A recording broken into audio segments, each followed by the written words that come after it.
The problem is the monopoly game, which is controlled by the Federal Reserve, the private bank, which is actually controlled out of London, is manipulating all the dollars to put them out, put more and more people into debt. So the illusion of equity they have in real estate is coming apart. The players that are analyzing everything are expecting massive foreclosures next year and the beginning of what we call the recession it's going to be worse than 29. It's your house that you're living in. You think you own it. You don't. Right. You have contractual right to transfer the airspace, subject to you paying taxes to the state. Right. Or the Global 2000 discussions that we had. The real problem that they have, as Kissinger says, is there are just too many people on the planet. And 40% of the world, 2 billion of us, exist on less than $2 a day. The summary of the Global 2000 report I put up on my website, nohoax.com. Right. But if you look at it, it makes sense to get rid of people. So what they said, they're going to make godlike decisions on who lives and who dies. Now, obviously, some of the meetings we sat on, we were planning on using neutron bombs on the major cities, because that contains most of what they call... You actually heard this? I sat in on the meetings. I was in the game big time. In fact, I was making such a mess, they decided rather than kill me, which they could, they just invited me into the inner group and asked me to be the finance chairman. And at that point, I probably would have been in, Secretary of the Treasury or something, whatever they wanted to do with me. What I was doing prior to that, so, making it right, I would volunteer to become a president of a company, and I'd go in and liquidate it. And we get rid of the expendable containers. That was my job. Expendable containers meaning human beings? That's right.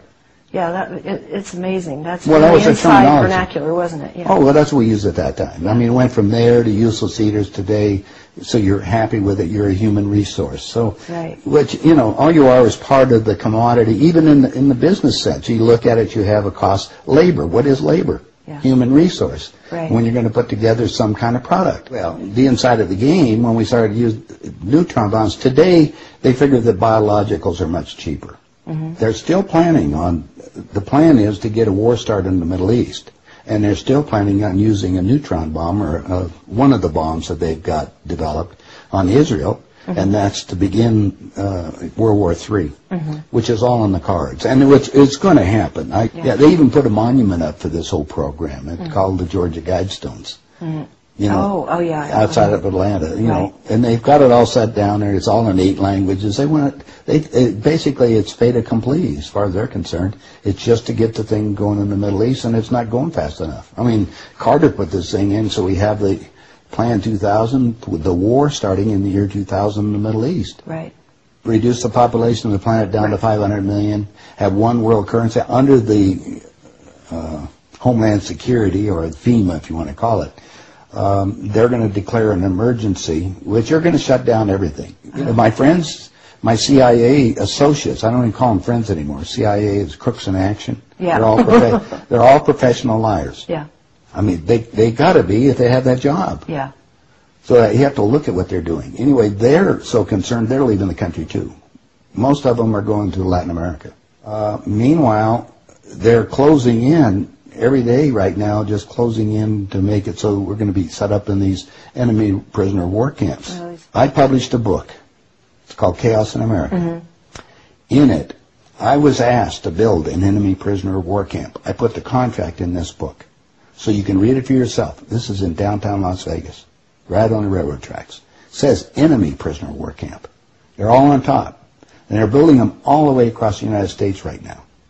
Bush signed an executive order taking the old forts and the army places that we shut down to get those organized to hold the so-called dissidents. Now, what's the definition of a dissident? And the problem is that we're going to enslave ourselves, because most of the people want to keep having food coming in, and you're going to follow the line. You're just walking yourself into your own prison camp. Then we're going to come down to the extermination, just like World War II.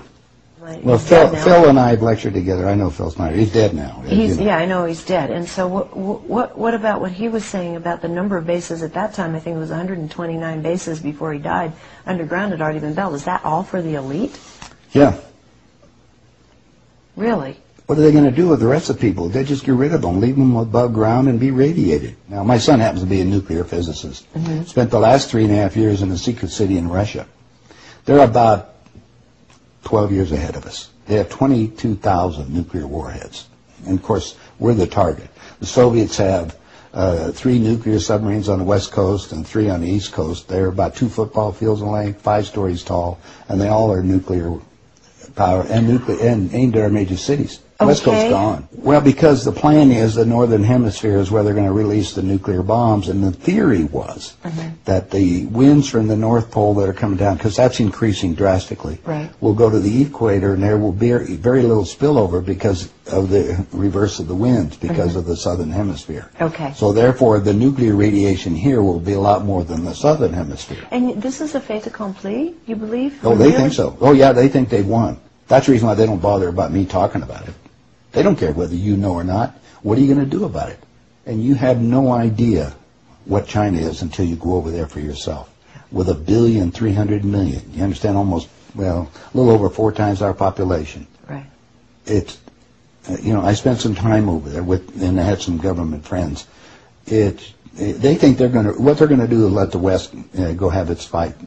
And then they want to clean up. They say it's been 5,000 years. We want to run the world when we get through. And what they're doing? Acquiring all the assets.